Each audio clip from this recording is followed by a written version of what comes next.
Welcome to New Life Live with host and founder of New Life Ministries, Stephen Arterburn. New Life Live is dedicated to transforming lives one at a time, thanks to the giving hearts of you, our listeners. Our goal is to provide you with wisdom from God's Word to give you hope and help in life's hardest places. If you have a question you'd like to ask today, our phone lines are open. Call 1-800-229-3000. That number again is 1-800-229-3000. Now here's Steve. Well, it's not Steve, it's Becky Brown, and I'm so glad you're here today. I just love our listening audience, and I know that my co-hosts today are just as much in love with our listening audience. It's Dr. Alice Benton and Dr. Jim Burns. Hi, how are you guys? Hey there. And you're right. I have grown, I'm the newbie here, but I really have grown to love this listening audience. They're pretty great people, and they have great questions, and they're trying to improve their life emotionally, spiritually, relationally, and I love that they're willing to come and get our input. And that you folks who call will be so humble and courageous in laying your life out for us to help you and to allow the audience to hear what's going on. It really ministers to so many more people than you could imagine. We're so grateful for you callers. Yes, and I am one of those, and I've listened to so many calls over the years, and it has impacted my life. And one of the calls that we continually get, and we're going to probably have some of those today, are from parents of adult kids who aren't exactly lining up the way that they thought that they were going to when they were little.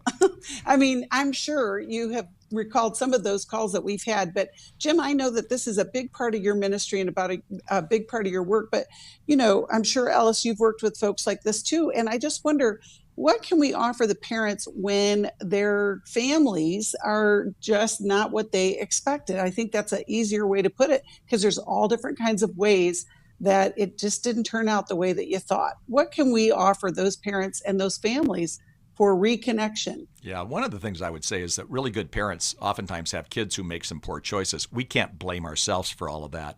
That wasn't totally the answer that wasn't your question, but I think parents have to hear that. But I think at each stage, for me personally, at each stage, like the adult stage, my wife said to me one time, "Wow, I didn't see this coming. I didn't see it going like this." Well, sometimes you have to embrace the change, and I think it's a continual course correction. They talk about, when you're an astronaut, what are you doing? Well, we're doing course corrections. We're going to the moon, but we have to keep doing course corrections. I didn't realize there would be this drift in families as much, in my personal family, and we'd have to constantly make course corrections and then embrace some of the change, reinvent the relationship periodically. But it can be done. Right. That's the beauty of our relationship with God, is that God gives us new beginnings and new insight, and I love that, but I have to embrace that. Greater is He who is in you than he who is in the world, and we have to be reminded of that sometimes when we're going through those tough times. That's right. Alice, how about you? What have you seen, and how would you encourage those parents that are dealing with that? I don't think we parents can make enough humble confessions of all the ways that we have also fallen short. Yeah. And so that when we're disappointed with our kids, we need to hold the fact that we've disappointed our own parents. We continue to make our own mistakes as well. And then when we address our children, going light on truth, because we do need to share, this is what the family values are, these are what my values are, but then we have to allow our children to choose those values or not. So go light on truth and heavy on grace. Yeah, and I think a lot of times we forget that we are in relationship with other adults that don't hold to our own values. Yeah. And so as our kids get to be adults, we are going to have to practice some of that same grace and space as they make choices that are not how we raised them. We're going to deal with our disappointment in other ways, as opposed to demand that they do what we raised them to do, and try to find a common ground somewhere so that we can reach out in love and stay connected. Because you know what? We have the biggest opportunity to offer help and hope if we stay connected. If we create division, it's just going to be further and further apart, and then we're going to deal with that bitterness. I don't know about you guys, but it's not easy, but it is worth doing. And I hope that we can encourage you along that way. If that's part of your story, give us a call. We'll be right back. It had become very apparent that some of the things I was involved with were taking over my life. In today's world, men are barraged with inappropriate content and images all day, every day. Some say that certain behaviors are just no big deal. It's just part of being a guy. But it's simply not true. It's a battleground for every man, and the opportunities to fail are everywhere. New Life's Every Man's Battle Workshop can help. After 7 years, he just one weekend, a completely changed man. For over 20 years, New Life Ministries has been helping men regain their integrity and purity through their one-of-a-kind Every Man's Battle Workshop. He said, I think this is something that every man should go to. Married, dating, it was definitely life-changing. Now the workshop is coming to Orange County, California, October 7th to the 9th. To find out more, call 1-800-NEW-LIFE or go to newlife.com. I just can't say enough of what New Life has done for our marriage. 1-800-NEWLIFE.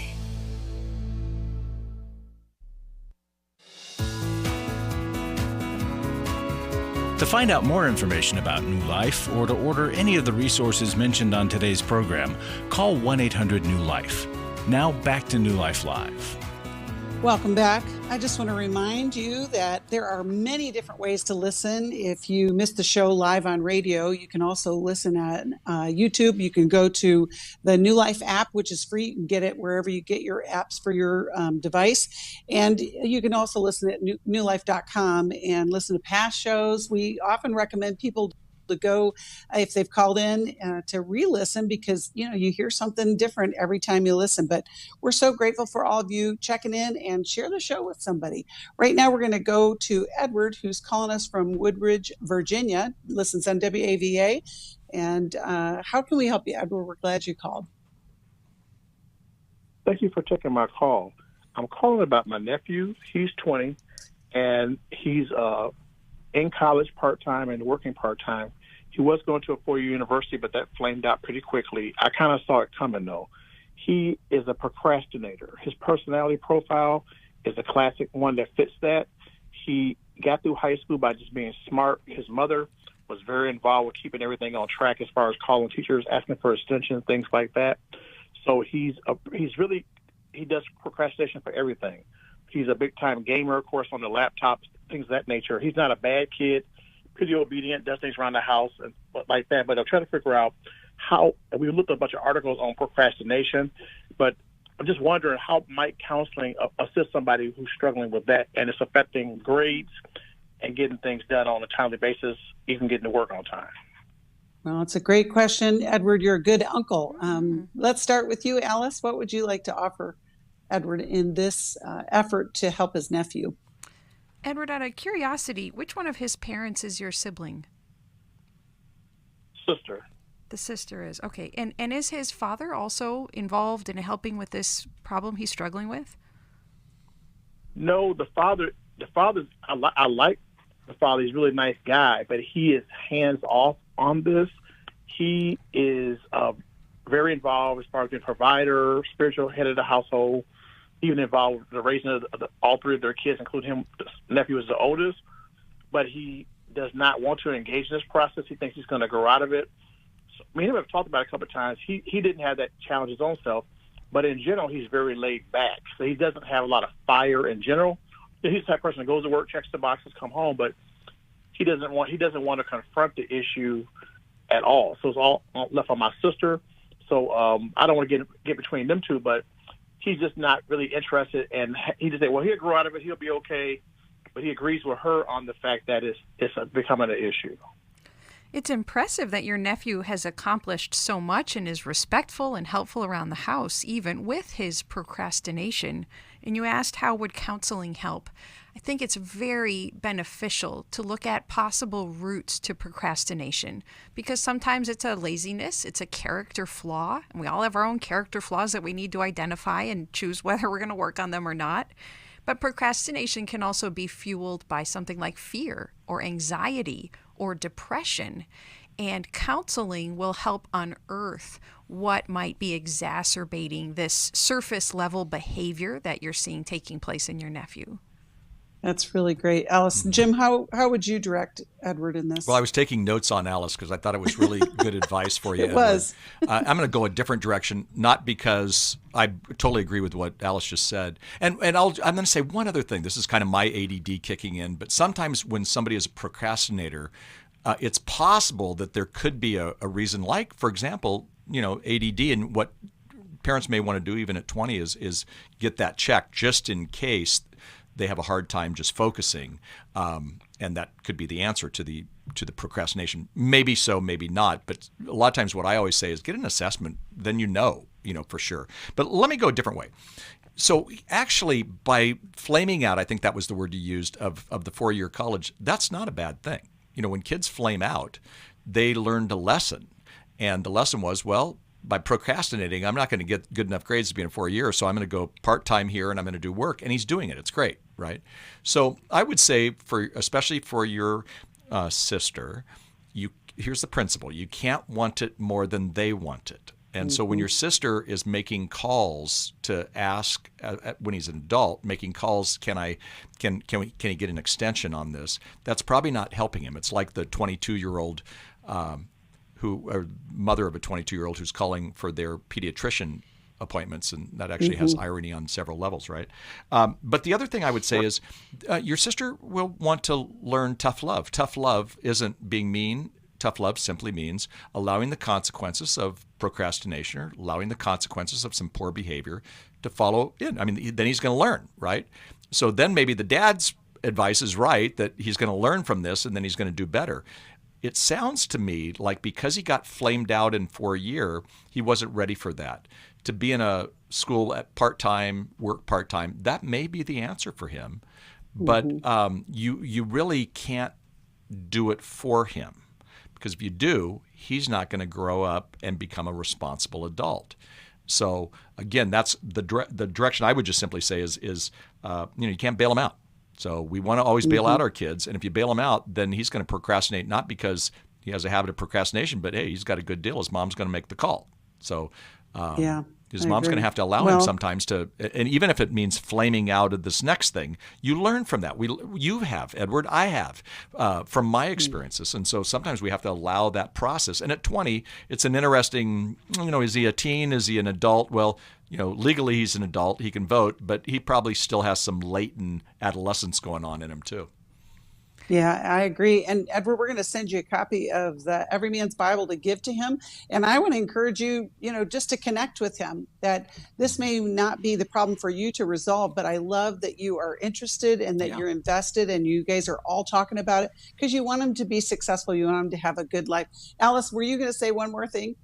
Well, if your sister does pull back on bailing him out, I'd encourage her to give him a warning and probably a week or two time period to say, I'm going to start pulling back and then I'm going to allow you to step up, because she may have habituated him to depend on her. So a little trial period and then releasing that responsibility to him, I think would be helpful. Yeah, and Edward could become the mentor that maybe he doesn't have and say, hey, you know what? So I was a procrastinator. I've done some of this. Here's what I've learned. And all of a sudden now, this young man may be really open to that, especially with somebody as great as Edward, who's calling us and asking that kind of question, And sometimes I love that. Sometimes the idea of a mentor, Edward, is not a bad deal. You're not taking over and you're not reparenting. You're just giving some good advice, man to man.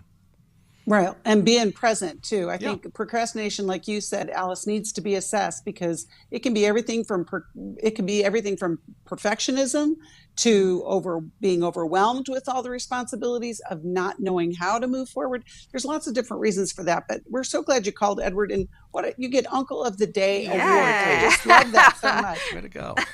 I'm not going to send you anything except for the book, but I just want to prize you on that. But right now we're going to go to Megan, who's calling us from Austin, Texas, listens on Sirius XM. Hi, Megan. I'm so glad you called. How can we help you today? Hi. Well, I have a question on how to deal with something.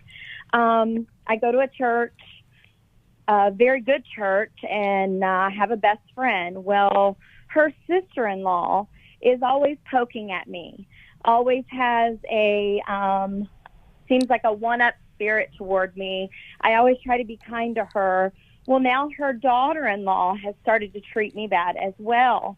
And I've talked to my husband about this, and I'm like, Lord, I've prayed about it. Lord, how do I respond? Do I continue to be a doormat for them being mean to me and rude to me all the time? And, it has kept me from going to certain groups, because they're there always. Their family is a big part of the church. I have been at the church for about 3 years. They grew up in the church. So it's just, it puts me in a hard spot. And that's my question. How do I stand up for myself and still be like Christ would have me to be? Gosh, Megan, I hate this is happening to you because, the church, the body of believers, we want to be better than that. But let's start with Alice and see what Alice would offer to kind of get you in the right direction. Megan, I think that God takes a very strong stance on having us protect our hearts and call out evil when it is taking place. And Jesus gives the example of this. He certainly submitted to the suffering of the death on the cross and what took place in the trials before that. But there were many a time that he directly confronted evil, called it what it was, and separated himself from evil.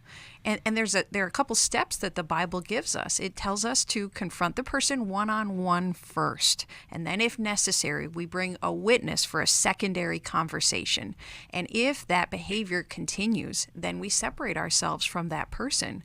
And so I'd have you make a stab at those steps at a time that the problem is not taking place, and give the chance for this woman. She's a Christian. She supposedly has these beliefs, so give her a chance to be able to see her sin and hopefully repent of it.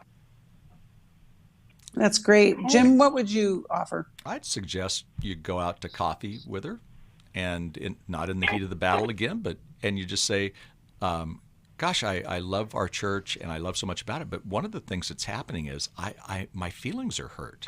And maybe I'm being overly sensitive, but when you say this, I want you to know how much that hurts. And I just wanted to put that on the table and see where she goes with that. I was in a situation where I had to say to somebody who was always teasing me, and I'm not that sensitive, to be honest, but it was getting over, and I just said, gosh, you hurt my feelings when you do that. And they go, I didn't mean to. It's just my way of kind of showing love. And I go, well, it's not showing love to me. It makes me feel bad. And then what I really realized when I got inside that person's head was, the phrase probably hurt people, right? So maybe there's something going on with them, but you surely do not need to be present. And maybe you're making if they're not safe for you, then it doesn't sound like it's a huge church, but if they're not safe, I wouldn't, just because because they're related to your good friend, you don't always have to be around those people either. But you may want to try it. Just simply, what does it hurt to have the coffee and see where it goes? I mean, I did unfriend them on Facebook at one time because she was saying some nasty things on my post. And then she asked me in front of people, like, why did you unfriend me? So, I was like, well, there were just a couple things that I didn't agree with. And then I friended her again, and it's happening again. Yeah. So. That doesn't sound like she's a safe person for you. And by the way, the coffee idea may not work, but at least then, in a really good way, you can say, at least here's how I'm feeling. Share your feelings with her. Right. And again, don't go tit for tat with her, but just share those feelings. And, you try, Jesus even gave an illustration, and it's not your situation, but he said sometimes you just have to, clean the dust off your feet and move on. And, well, and that's what I normally do with people, but she's in my close circle. I get it. I feel like the reason why God keeps presenting these people to me in my life, because I need to grow. So I just don't know where I need to grow. Well, she doesn't need to be putting things on your Facebook that are negative. Her boundaries stink. And Megan, to that point, yeah, you're right, Jim. That's very true. Megan, here's the thing. Social media has brought this whole other level of intrusiveness in our lives. And so it's okay for you to block her, and if she, or not friend her, and just, for the reason that you told her before. I think that's okay. I love what you just said, though, about your own growth process. And what I would encourage you to do is get into a